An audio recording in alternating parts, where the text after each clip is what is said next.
ہمارے معاشرے کے اندر ایک چیز جس پر بہت زیادہ لوگ باہم گفت و شنید ہیں، اور وہ ہے مروجہ رسم جہیز۔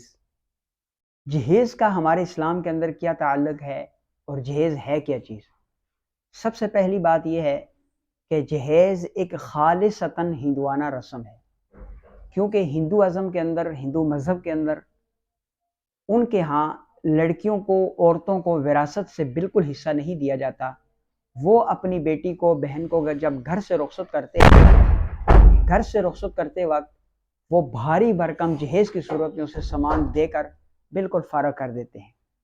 لیکن ہمارا مذہب اسلام ہے، اسلام کے اندر وراثت ہے، اور اسلام کے اندر رسومات کا کوئی گنجائش یا کوئی تصور نہیں ہے۔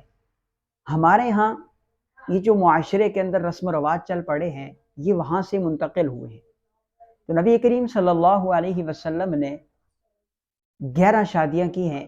آپ صلی اللہ علیہ وسلم کی ایک شادی جو ہے وہ اعلان نبوت سے پہلے کی ہے، اور اعلان نبوت سے پہلے جو شادی ہوئی ہے وہ اس وقت کے مراسم کے اعتبار سے ہوئی ہے، اس وقت کے مراسم کی زد میں آ کر کے ہوئی ہے کہ وہاں جو ماحول چل رہا تھا اسی کے اعتبار سے ہوئی ہے۔ اور سیدہ خدیجہ الکبریٰ رضی اللہ تعالی عنہ اپنے ساتھ بہت سارا سامان لے کر کے آئی تھی، گو کہ اس سامان کے اندر سامان تجارت بھی موجود تھا، لیکن ان کی بہت ساری ذاتی چیزیں بھی موجود تھیں۔ ایک کمرہ بھر چکا تھا۔ سرکار دو عالم صلی اللہ علیہ وسلم چونکہ اللہ کے نبی تھے، چونکہ نبی تو پیدائشی تھے، اعلان بعد میں ہوا، تو اللہ کے نبی صلی اللہ علیہ وسلم کو یہ چیز پسند نہ آئی، گوارا نہ کیا، غیرت نے گوارا نہ کیا کہ میں ایک عورت کے سامان پر اپنی زندگی گزاروں۔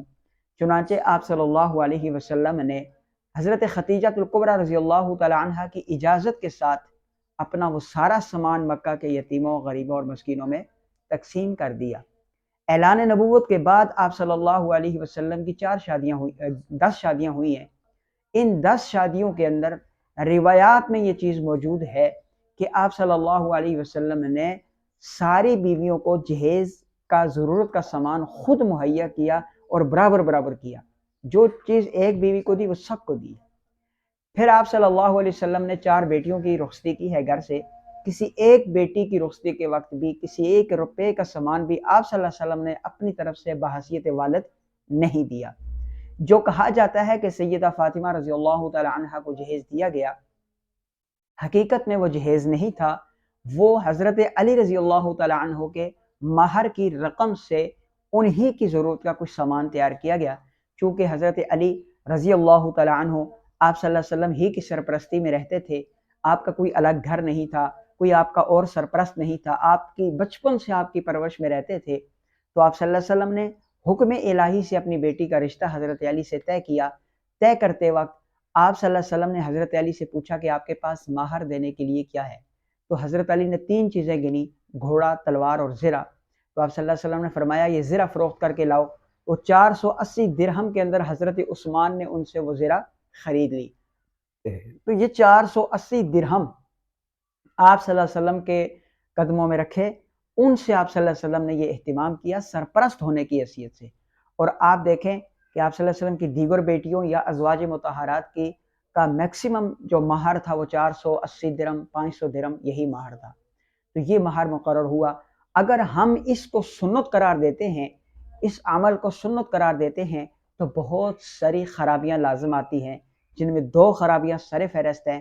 نمبر 1 یہ کہ اگر ہم یوں کہیں کہ آپ صلی اللہ علیہ وسلم نے حضرت فاطمہ کو جہیز دیا، تو نعوذ باللہ ہم گویا یوں کہہ رہے ہیں کہ نعوذ باللہ نبی کریم صلی اللہ علیہ وسلم ناانصاف ہیں۔ اگر ہمارا یہ عقیدہ بن جائے کہ آپ صلی اللہ علیہ وسلم ناانصاف ہیں، تو ان تحبط اعمالکم، ہمارے سارے اعمال ضائع، ہم کچھ بھی نہیں رہیں گے۔ اور کیونکہ آپ صلی اللہ علیہ وسلم کی 4 بیٹیاں ہیں، سنت اگر ہم اس کو کہتے ہیں تو اس کا مطلب یہ ہوگا کہ ایک بیٹی کو دیا تو باقیوں کو نہیں دیا، تو یہ ناانصافی کے زمرے میں آتا ہے۔ دوسرا جو بہت بڑا نقصان آتا ہے وہ یہ ہے کہ آپ صلی اللہ علیہ وسلم کی اگر ہم 4 بیٹیاں مانتے ہیں اور ایک بیٹی کو دینا سنت قرار دیتے ہیں، 3 بیٹیوں کا پھر انکار لازم آتا ہے، کیونکہ پھر اگر ناانصافی نہیں کرتے تو پھر 3 بیٹیوں کا انکار لازم آتا ہے، جو کہ روافض کا عقیدہ ہے۔ اور یہ عقیدہ بھی انتہائی غلط عقیدہ ہے۔ اگر ہم اس کو سنت قرار دیں گے پھر 3 بیٹیوں کا انکار کرنا پڑے گا، جو کہ انتہائی غلط عقیدہ ہے۔ اللہ تعالیٰ مجھے اور آپ کو بھی صحیح سمجھنے کی توفیق عطا فرمائے۔